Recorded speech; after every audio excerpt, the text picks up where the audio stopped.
तक आप Adobe Illustrator के बहुत सारे टूल देख चुके हैं। आज के सबक में हम चंद मजीद कमाल के टूल पढ़ने वाले हैं। अस्सलाम वालेकुम वरहमतुल्लाहि वबरकातुहू। जी उम्मीद है आप तमाम अहबाब खैर से होंगे। जीम एकेडमी से जाजुल्ला खान हाजिर खिदमत है और आज की वीडियो में हम पढ़ने जा रहे हैं Urdu and Arabic graphic designing course का सबक नंबर 17 और आज के सबक में हम पढ़ने वाले हैं shaper tool, pencil tool, smooth tool और इसके साथ चंद मजीद टूल को। तो आइए चलते हैं कंप्यूटर की स्क्रीन पे और देखते हैं इन तमाम टूल्स को। जी तो हम कंप्यूटर की स्क्रीन पे आ चुके हैं। यहाँ अगर आप देखें तो मैंने अडोबी इलस्ट्रेटर को ओपन किया हुआ है। यहाँ पे हमारे सामने अडोबी इलस्ट्रेटर के तमाम टूल्स आ रहे हैं। पिछले जितने भी टूल्स हैं यहाँ तक ब्रश टूल तक, ये हम एक एक करके तमाम को कवर कर चुके हैं और आप इन तमाम को समझ चुके हैं। आज के सबक में हम आ रहे हैं इस शेपर टूल के बटन पे क्लिक करके, राइट क्लिक करके हमारे सामने टोटल 5 टूल ओपन हो रहे हैं, जिसमें से शेपर टूल है, पेंसिल टूल है, स्मूथ टूल है और पाथ इरेजर टूल है और इसके अलावा ज्वाइन टूल है। इन तमाम टूल को आज के सबक में हम कवर करने जा रहे हैं। तो सबसे पहले मैं यहाँ पे क्लिक करके इन तमाम को यहाँ बाहर निकाल लेता हूँ और यहाँ पे रख देता हूँ। जी तो शेपर टूल का बुनियादी तौर पे काम यह है कि इसकी मदद से आप कोई भी शेप ड्रॉ कर सकते हैं और बहुत इजीली कर सकते हैं।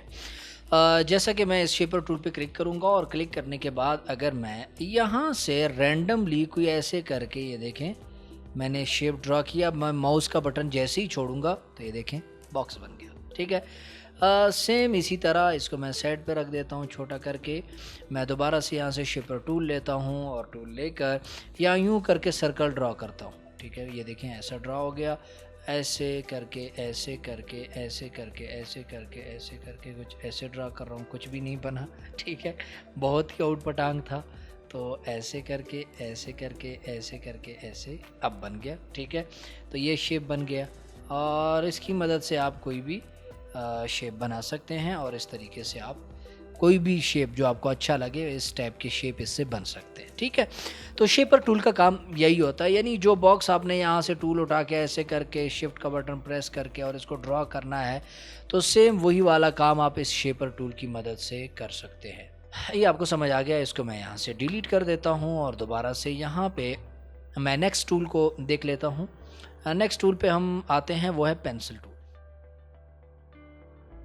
पेंसिल टूल भी कमाल का टूल है और डिजिटल कैलीग्राफी जब हम करते हैं तो उसके अंदर भी ये पेंसिल टूल हमें बहुत ज़्यादा हेल्प करता है। जैसा कि मैंने पिछली क्लास में भी आपको समझाया, ये ब्रश टूल है और हमने ब्रश को सेलेक्ट किया और यहाँ से आके अगर हम कोई सा कैलीग्राफी का ब्रश लेते हैं, ठीक है, और ब्रश लेने के बाद हम यहाँ पे बिलफर्ज लिखते हैं ऐसे करके फा और कुछ यूँ।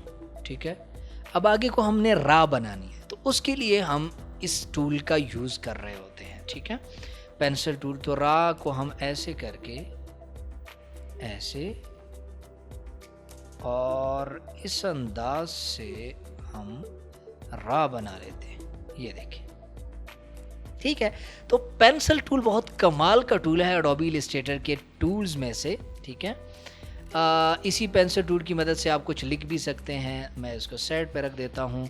इसकी मदद से बिलफर्ज यहाँ पे यही जो हमने लफ्ज़ लिखा है फ़र, ठीक है, इसी को लिखना चाहें तो ऐसे करके आप इसको लिख सकते हैं। ठीक है, मैंने लिख लिया। अब इसको दोबारा से सेलेक्ट किया और सेलेक्ट करके इसका स्ट्रोक बढ़ा दिया मैंने यहाँ से, और स्ट्रोक बढ़ाकर यहाँ से इसके ऊपर ब्रश कोई और अप्लाई कर दिया, ये कर दिया, ये वाला ब्रश अप्लाई कर दिया, ये ठीक है। इनमें से कोई भी ब्रश जो आपको अच्छा लगे आप इस पे अप्लाई कर सकते हैं और अप्लाई करके कुछ भी लिख सकते हैं। ठीक है, तो बुनियादी तौर पे इस पेंसिल टूल की मदद से हम बहुत सारा काम कर सकते हैं।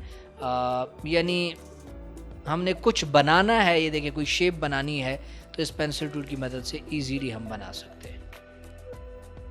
ठीक है, ये देखिए, तो ये है पेंसिल टूल का काम। इनको भी दोबारा से मैं यहाँ से ही डिलीट कर दूंगा और इसको फिर से जूम करूंगा और अगले टूल की तरफ हम जाएंगे, वो है स्मूथ टूल। स्मूथ टूल के नाम से ही आपको पता चल रहा है कि ये किसी भी चीज़ को स्मूथ कर रहा होगा, तो बिल्कुल स्मूथ करता है। पेंसिल टूल पे आके हम यहाँ पे कुछ ऐसे करके कुछ लाइनें बना देते हैं, ठीक है। अब ये लाइन बनाने के बाद हम चाहते हैं यार ये नोकदार ना हो, स्मूथ होना चाहिए इसे, तो उसके लिए हम क्या करेंगे, यहाँ से स्मूथ टूल लेते हैं और ऐसे करके, ठीक है, ये देखें, ये कुछ इस हिसाब से हम इसको स्मूथ कर सकते हैं, ठीक है। और जितना इसके ऊपर आप काम करेंगे उतना ये बेहतर होता चले जाएगा। बहरहाल ये आपके लाइन को स्मूथ करता है, आपके ड्राइंग को स्मूथ करता है, उसके अंदर आपकी बेहतरी लेके आता है। उसके बाद अगर हम निचले दो टूल देखें तो उसमें है पाथ इरेजर टूल और join tool. Path eraser tool बुनियादी तौर पे काम क्या करता है कि जैसा कि अगर मैं पेंसिल टूल लूँ और पेंसिल टूल की मदद से मैं यहाँ पे कुछ ऐसे करके ड्रा कर लूँ, ठीक है, या यहाँ पे ऐसे करके मैं कोई ड्राइंग बना लूँ, ठीक है, तो आप देख रहे हैं कि ये जो हमारी लाइन है, मैं चाह रहा हूँ, या बिलफर्ज मैं एक और चीज़ बना लेता हूँ, यहाँ से आकर मैं ऐसे करके